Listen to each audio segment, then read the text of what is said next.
حج ایک اہم فریضہ۔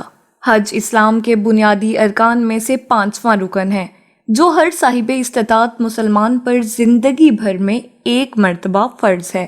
اس عبادت کی اہمیت کا اندازہ اس سے لگایا جا سکتا ہے کہ جب 9 ہجری میں حج کی فرضیت کا اعلان ہوا تو نبی اکرم صلی اللہ تعالیٰ علیہ وسلم نے خلیفہ اول سیدنا حضرت ابوبکر صدیق رضی اللہ تعالیٰ عنہ کو امیر حج بنا کر صحابہ کرام کو حج کے لیے روانہ فرمایا، اور 10 ہجری میں نبی اکرم صلی اللہ تعالیٰ علیہ وسلم نے حج کا ارادہ فرمایا تو عمومی طور پر اعلان فرمایا تاکہ زیادہ سے زیادہ لوگ اس میں شریک ہو سکیں۔ آپ صلی اللہ تعالیٰ علیہ وسلم کے ہمراہ 1,24,000 صحابہ کرام نے حج کی سعادت حاصل کی۔ آپ صلی اللہ علیہ وسلم نے ہر مرحلے پر ایک ایک رکن کو تعلیم کے انداز میں سکھایا، ایک ایک فرد کے سوالات کے جوابات مرحمت فرماتے اور بار بار اس کی تاکید کرتے رہتے کہ مجھ سے مناسک حج اچھے انداز میں سیکھ لو، پتہ نہیں اگلے سال میں تم میں موجود ہوں کہ نہ ہوں۔ اس حج کے موقع پر تکمیل دین کی آیات کے نزول کا اللہ تعالیٰ نے اعلان فرما کر عقیدہ ختم نبوت کی توثیق فرما دی۔ اس عبادت کی اہمیت کے پیش نظر اللہ تعالیٰ نے قرآن کریم کی مختلف آیات میں اس کی اہمیت کو اجاگر کیا، جبکہ نبی اکرم صلی اللہ تعالیٰ علیہ وسلم نے سینکڑوں احادیث میں اس کی فضیلت اور حج کے انعامات کا تذکرہ کیا۔ عبادت حج کی اہمیت کے پیش نظر جب تک اس کی فضیلت دلوں میں راسخ نہیں ہوگی اس وقت تک اس کی ادائیگی کے اہتمام کی فکر نہیں ہوگی۔ اس لیے عام طور پر سب سے پہلے اس کی فضیلت اور اہمیت واضح کی جاتی ہے۔ اللہ کریم نے صاحب استطاعت لوگوں پر اسے فرض فرمایا ہے۔ جو فرض ہونے کے باوجود اس کی ادائیگی میں کوتاہی کرے سخت گناہگار اور جہنم کا حقدار ہے۔ اللہ پاک پارہ 4 سورہ آل عمران آیت نمبر 97 میں ارشاد فرماتا ہے، ترجمہ کنز الایمان، اور اللہ کے لیے لوگوں پر اس گھر کا حج کرنا ہے جو اس تک چل سکے، اور جو منکر ہو تو اللہ سارے جہان سے بے پرواہ ہے۔ میرے اسلامک آئیکن کے ناظرین، حج بہت بڑی نعمت ہے۔ حج کی سعادت پانے والے خوش نصیبوں پر اللہ پاک خصوصی کرم نوازیاں فرماتا ہے۔ وہ پاک پروردگار حج کرنے والوں کو حج کے بدلے میں ایسے عظیم الشان انعامات سے نوازتا ہے جن کے متعلق سن کر مسلمانوں کے دلوں میں بھی ان مقدس مقامات کی زیارت کا ذوق و شوق مزید مچلنے لگتا ہے۔ ہر سال لاکھوں مسلمان اس فرض کی ادائیگی کے لیے ایک جیسا لباس پہن کر سرزمین حرم پر اکٹھے ہوتے ہیں۔ یہ لمحہ حاجیوں کے لیے کسی نعمت عظمیٰ سے کم نہیں ہوتا، کیونکہ رب عز و جل ان خوش نصیبوں پر خصوصی کرم نوازیاں فرماتا ہے۔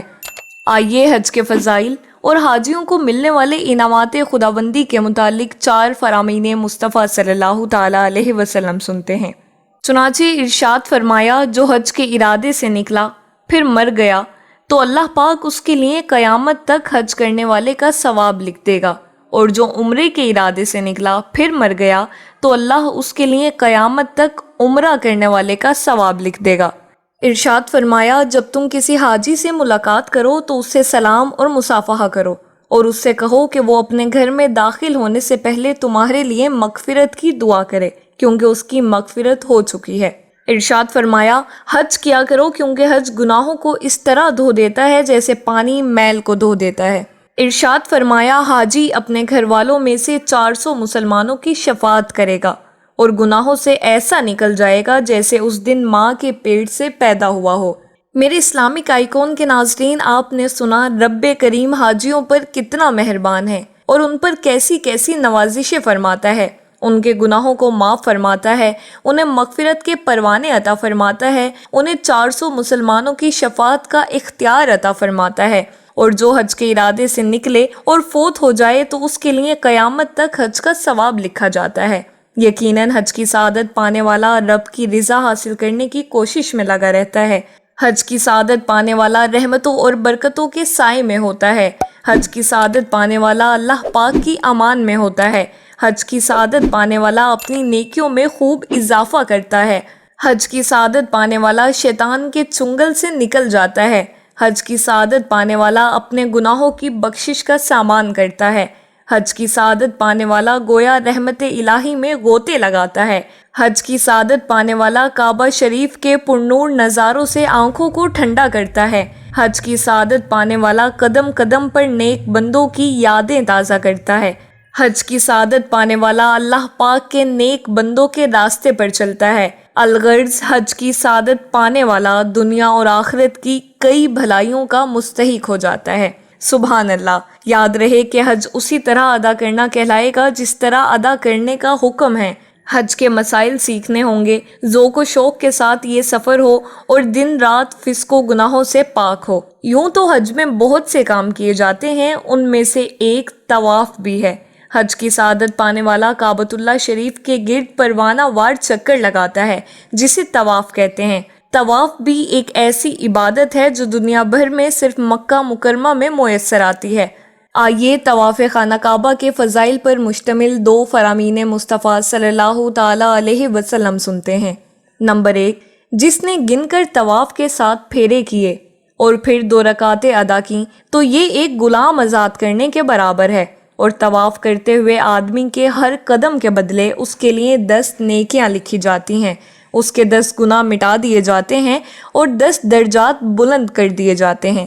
نمبر 2، جو بیت اللہ کے طواف کے 7 پھیرے کرے اور اس میں کوئی لغو یعنی بیہودہ بات نہ کرے تو یہ ایک غلام آزاد کرنے کے برابر ہے۔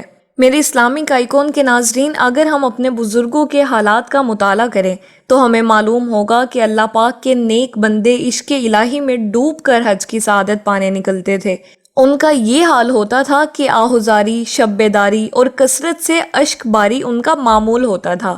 ہم دعا کرتے ہیں پروردگار پاک سے کہ اللہ ہمیں بھی نیک بندوں کے نقش قدم پر چلنے کی توفیق عطا فرمائے اور حج بیت اللہ کی سعادت اور روضہ رسول کی زیارت نصیب فرمائے۔